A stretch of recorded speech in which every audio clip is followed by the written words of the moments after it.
সংগ্রামী বন্ধুগণ, এই দেশের বিরুদ্ধে দীর্ঘদিন যাবৎ ষড়যন্ত্র চলছে। এই ষড়যন্ত্রের মূল উদ্দেশ্য হচ্ছে নষ্ট করে দেওয়া বাংলাদেশের গণতন্ত্র, ধ্বংস করে দেওয়া বাংলাদেশের অর্থনীতি আর যাতে কোনোদিন ঘুরে দাঁড়াতে না পারে, সেই ষড়যন্ত্র 5ই আগস্টের পট পরিবর্তনের পরে ফ্যাসিবাদের ভূমিকায় অবতীর্ণ হয়েছে। ফ্যাসিবাদ বিরোধী শক্তির নামে একটি মহল বিভিন্নভাবে দেশকে অস্থিতিশীল করার জন্য ষড়যন্ত্র করছে। 5ই আগস্টের পরে অন্তর্বর্তীকালীন সরকারের দায়িত্ব ছিল বাংলাদেশের মানুষের গণতান্ত্রিক মৌলিক অধিকার ফিরিয়ে আনার লক্ষ্যে একটি সুস্থ গ্রহণযোগ্য নির্বাচন অনুষ্ঠান করা। কূটনীতি মহলে বিভিন্ন ষড়যন্ত্রের কারণে জাতীয় নির্বাচন যাতে না হয় সেই কারণে কিন্তু বিভিন্ন সংস্কার বিচারের নামে বিভিন্ন সময় বিভিন্ন স্পর্শকাতর ইস্যু নিয়ে বাংলাদেশের মানুষের সামনে হাজির হয়েছে। সংস্কার করবেন তারা, যারা দেশ পরিচালনা করবেন তারা সংস্কার করবেন। যারা বিদেশের মাটিতে আরামে আইসে 17 বছর কাটিয়েছেন তাদের সংস্কার দিয়ে বাংলাদেশ চলবে না। বাংলাদেশের মানুষ তাদের সংস্কার মানে না। বিচার করবে তারা, শেখ হাসিনা বিচার করবে তারা। এই উপদেষ্টা পরিষদ, এই উপদেষ্টা পরিষদে কেউ কি দুর্নীতির শিকার হয়েছে? এই উপদেষ্টা পরিষদে কেউ কি জেলে গিয়েছেন? এই উপদেষ্টা পরিষদের 14 গোষ্ঠীর মধ্যে কেউ শহীদ হয়েছেন? তারা কি বুঝবেন শেখ হাসিনার অত্যাচার, জুলুম, নির্যাতনের বিষয়ে? শেখ হাসিনার জুলুম, নির্যাতন, অত্যাচার শুরু করে গত 17 বছর এই দেশের মানুষ গণতন্ত্রের ঝান্ডা ধরে আমাদের মাঝে গণতন্ত্রের পতাকা ধরে গেছেন, আন্দোলন সংগ্রামকে সফল করেছেন।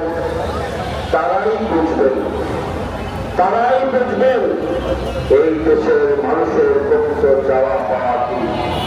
শেখ হাসিনা বিচার করবেন তারা, যারা শেখ হাসিনার অন্যায়, জুলুম, নির্যাতনের বিরুদ্ধে গত 17 বছর মাথা উঁচু করেছিল, যারা সকাল থেকে সন্ধ্যা পর্যন্ত কোর্টের দ্বারস্থ করেছেন, যারা শত শত মামলার শিকার হয়েছেন, তারা শেখ হাসিনা বিচার করবে। এটাই বাস্তবতা।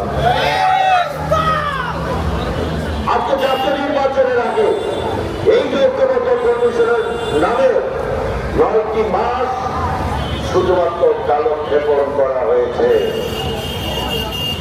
আজকে ফেসবুক ঝড় তোলা হয়েছে, বিএনপি নাকি না ব্র্যান্ডিং করতে চায়। বিএনপি না ব্র্যান্ডিং করছে না, ব্র্যান্ডিং করছে। বিএনপি বলতে চায় যে এই সনদের মধ্যে আল্লাহর উপর অবিচল আস্থা এবং বিশ্বাস থাকবে না, সেটাকে বিএনপি না করতে চায়। যেখানে জাতীয় নির্বাচনের আগে অন্য কোন নির্বাচন নামে বাংলাদেশের গণতন্ত্রকে হত্যা করতে চায়, বাংলাদেশের গণতন্ত্রকে নিশ্চিন্ন করতে চায়, সেই বিষয় বিএনপি না। অতএব বিএনপি কিন্তু একই দিনে নির্বাচনের গণভোটের কথা বলেনি।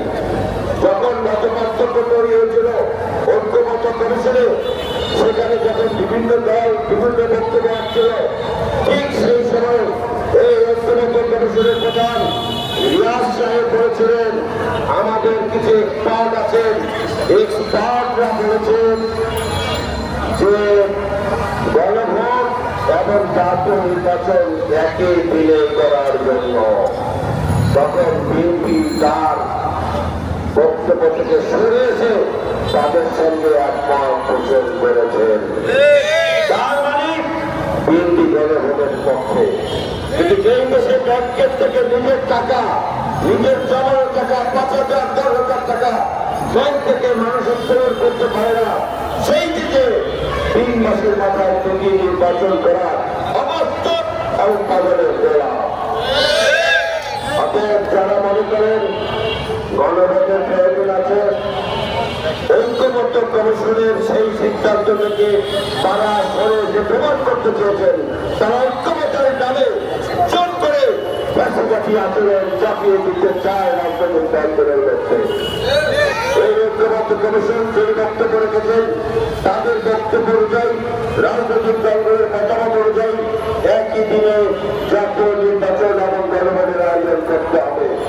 তারা হলে যেসব বক্তব্য ভিত্তি তারা দিচ্ছেন, তারা ফ্যাসিবাদের দোষক, তারা বাংলাদেশের গণতন্ত্রকে নিশ্চিন্ন করতে চায়, তারা জাতীয় নির্বাচনকে বাঞ্চাল করে বাংলাদেশকে একটি অনুন্নত রাষ্ট্রের দিকে এগিয়ে নিয়ে যেতে চায়। অতএব এই ষড়যন্ত্র বন্ধ করে সবার আগে জাতীয় নির্বাচন এবং প্রয়োজন হলে জাতীয় নির্বাচনের দিন গণভোটের আয়োজন করার দাবি জানিয়ে আমার বক্তব্য শেষ করছি। আসসালামু আলাইকুম।